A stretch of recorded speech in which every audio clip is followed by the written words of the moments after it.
Quais são as características do gênero épico? Qual a função dos poemas épicos na antiguidade? E finalmente, quais as diferenças entre o conceito de herói, nos contextos clássico e moderno? Todas essas questões serão respondidas, daqui a pouco, depois da vinheta.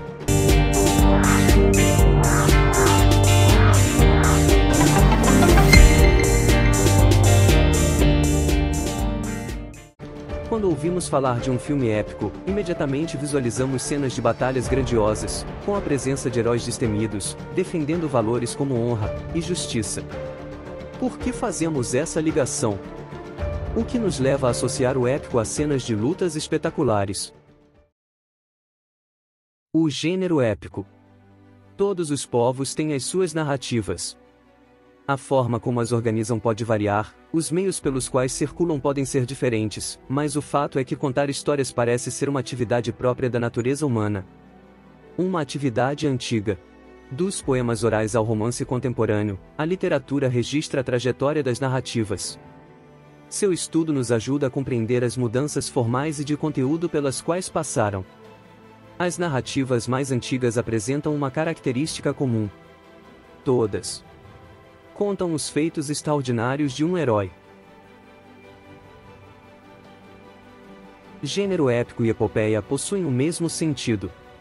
Ambos os termos derivam da palavra primitiva grega epos, que significa a palavra, verso, discurso. O gênero épico narra feitos extraordinários de um herói, ao mesmo tempo que recontam acontecimentos históricos de forma solene e grandiosa. Durante 1700 anos, o gênero épico circulou em longos poemas narrativos. A partir do século XVIII, o poema narrativo foi substituído pelo texto em prosa, mais conhecido como romance. Os longos poemas épicos narravam um acontecimento histórico protagonizado por um herói. Esse herói era superior aos outros homens. Representava seu povo. Tinha como marca a predestinação. Era corajoso, magnânimo, tenaz, etc. Do grego iros, passando pelo termo latino eros, o termo herói designava, originalmente, o protagonista de uma obra narrativa ou dramática. Existem dois tipos de epopeias: as epopeias clássicas ou primárias e as epopeias secundárias. As epopeias clássicas. As obras homéricas Ilíada e Odisseia são exemplos de epopeias clássicas ou primárias. Elas são chamadas de primárias porque foram as primeiras e mais importantes narrativas épicas produzidas na antiguidade.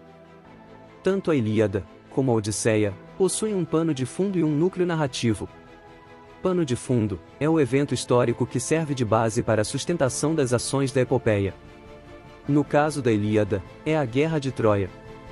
Já o pano de fundo da Odisseia, curiosamente, é o cotidiano de Ítaca, reino para o qual Odisseu está retornando. O núcleo narrativo da Ilíada, ou seja, o centro das atenções são as ações de ira, do herói Aquiles. Na Odisseia, é a saga, ou aventuras de Odisseu, que enfrenta desde gigantes como o Ciclope até encantos de sereias mortais. As epopeias secundárias. As epopeias secundárias, como o próprio nome sugere, são epopeias que foram produzidas a partir do modelo das primárias. São as mais importantes, a Eneida de Virgílio e os Lusíadas de Camões. O pano de fundo da Eneida é a formação do povo romano.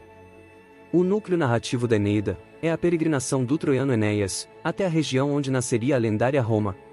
O pano de fundo de Os Lusíadas de Camões é o evento histórico da viagem de Vasco da Gama até as Índias. O núcleo narrativo gira em torno da tenacidade de Vasco da Gama, representante do povo lusitano. No próximo vídeo, vou apresentar a evolução, ao longo dos tempos, do herói épico.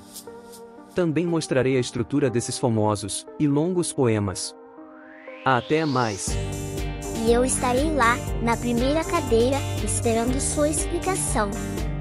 Meu querido professor.